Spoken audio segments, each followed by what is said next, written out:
Ang ikalawang sulat ni Pablo sa mga taga-Korinto. Ikalabing-tatlong kabanata. Ito ang ikatlong pagpunta ko riyan.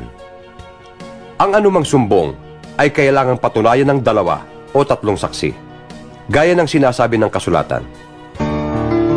Ngayong ako'y malayo, inuulit ko sa mga nagkasala.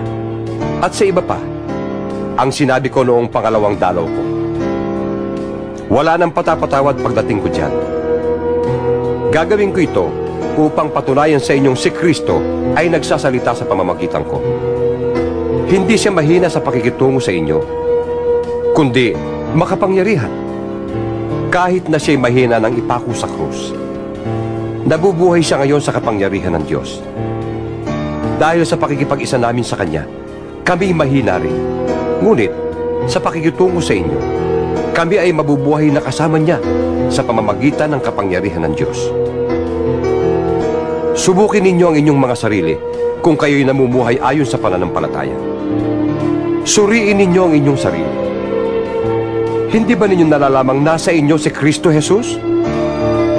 Maliban na lang kung kayo'y mga bigo sa pagsubok. Umaasa akong makikita rin ninyo na hindi kami bigo. Idinadalangin namin sa Diyos na sana'y huwag kayong gumawa ng masama. Hindi upang palabasin kami tama, kundi upang makagawa kayo ng mabuti. Kahit lumitaw na kami mali. Sapagkat hindi namin maaaring kalabanin ang katotohanan. Wala kaming magagawa kundi tanggapin ito. Kami nagagalak na maging mahihina kung kayo naman ay lalakas.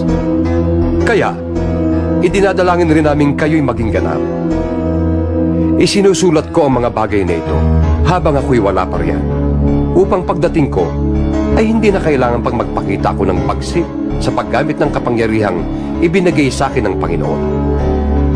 Ang kapangyarihang ito'y ibinigay sa akin para sa ikatitibay, hindi para sa ikasisira ninyo. Hanggang dito na lamang mga kapatid, at paalam na sa inyo.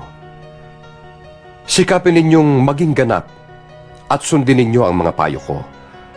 Magkaisa kayo at mamuhay ng payapa. Sa gayon, sasa inyo ang Diyos ng pag-ibig at kapayapaan. Magbatian kayo bilang magkakapatid kay Kristo.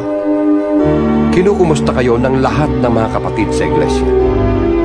Naway sumain yung lahat ang pagpapala ng Panginoong Hesukristo, ang pag-ibig ng Diyos at ang pakikipag-isa ng Espiritu Santo.